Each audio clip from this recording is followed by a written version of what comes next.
Olá, aluno da escola Professor Roberto Pires, professor Mário Lima de Geografia, a formação do relevo, suas formas e seus diferentes tipos. Hoje nós iremos para a correção das nossas atividades.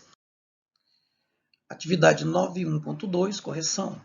Após a leitura dos textos e videoaulas, responda as questões que se seguem, né? Você já assistiu às aulas, já leu os textos, agora vamos então ver as suas respostas. Faça uma única definição de relevo, isto é, diga o que é relevo. Das 3 ou 4 que nós enviamos para vocês, você responde apenas uma.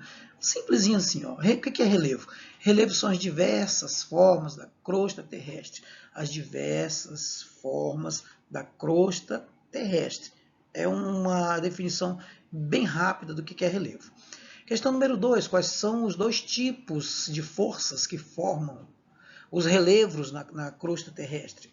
Quais são os dois tipos de formas, né? São duas forças. As forças exógenas, isto é, externas, que trabalham fora, e as forças endógenas, que trabalham no interior, as forças internas, ok? Questão número 3. Cite exemplo de um agente interno formador do relevo. Apenas um agente interno nós estamos pedindo.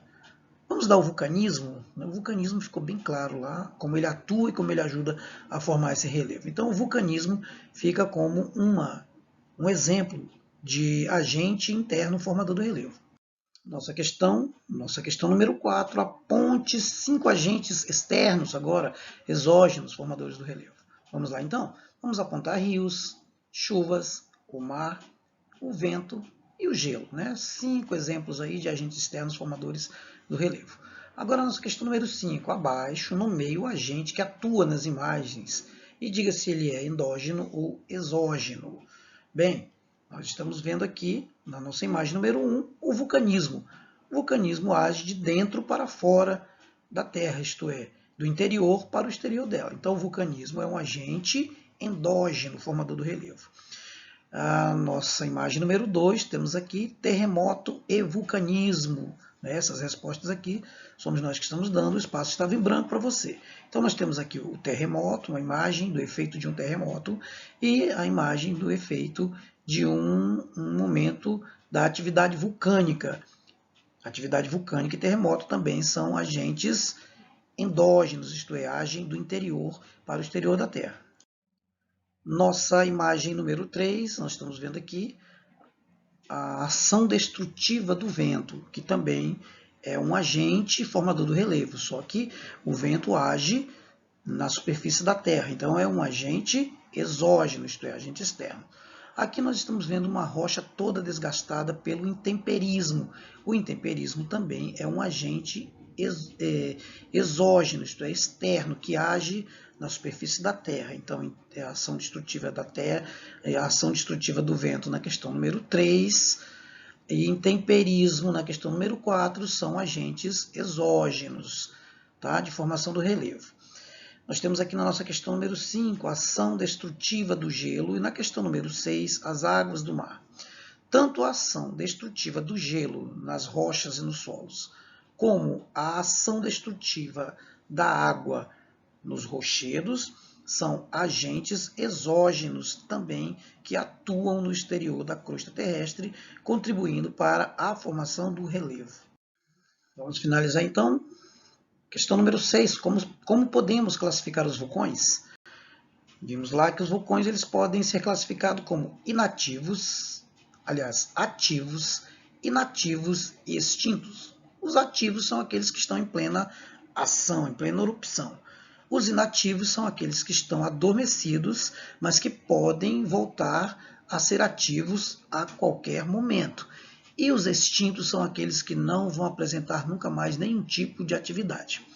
Questão número 7. Retire do texto os agentes externos que formam o relevo. Agora é para você retirar do texto.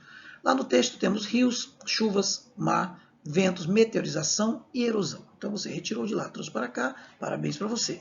Questão número 8, como se chama o processo de decomposição das rochas? O processo de decomposição das rochas chama-se intemperismo ou meteorização. A rocha vai se desgastando. A rocha vai sendo destruída e esse processo de desgaste da rocha se chama meteorização ou intemperismo. Questão número 9. Quantos e quais são os processos de intemperismo? Bem, os processos de intemperismo são 3. São físicos, químicos e os biológicos. Nós vimos exemplos, inclusive, de cada um deles nos nossos textos e nas aulas anteriores. Questão número 10. Que nome é dado à acumulação dos restos de rochas que se acumulam em outros locais após a decomposição das mesmas? Vimos que as rochas elas se decompõem por meio do intemperismo, da meteorização, mas e o resto, o desgaste, o material que é desgastado dessa rocha, para onde é que ele vai? Como ele se chama?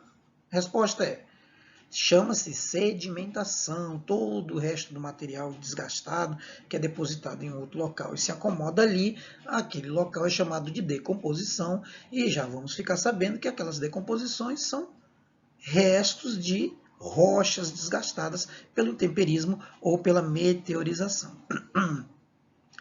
Questão número 11, querido aluno, cite as 2 formas de relevo destacadas no texto. Entre tantas que nós vimos lá, nós resolvemos então destacar apenas 2 nesse primeiro momento, as montanhas e os planaltos. Faça a correção, compare suas questões com essas questões aqui, corrija se você não tiver acertado e até o nosso próximo encontro, até a nossa próxima aula. Muito obrigado.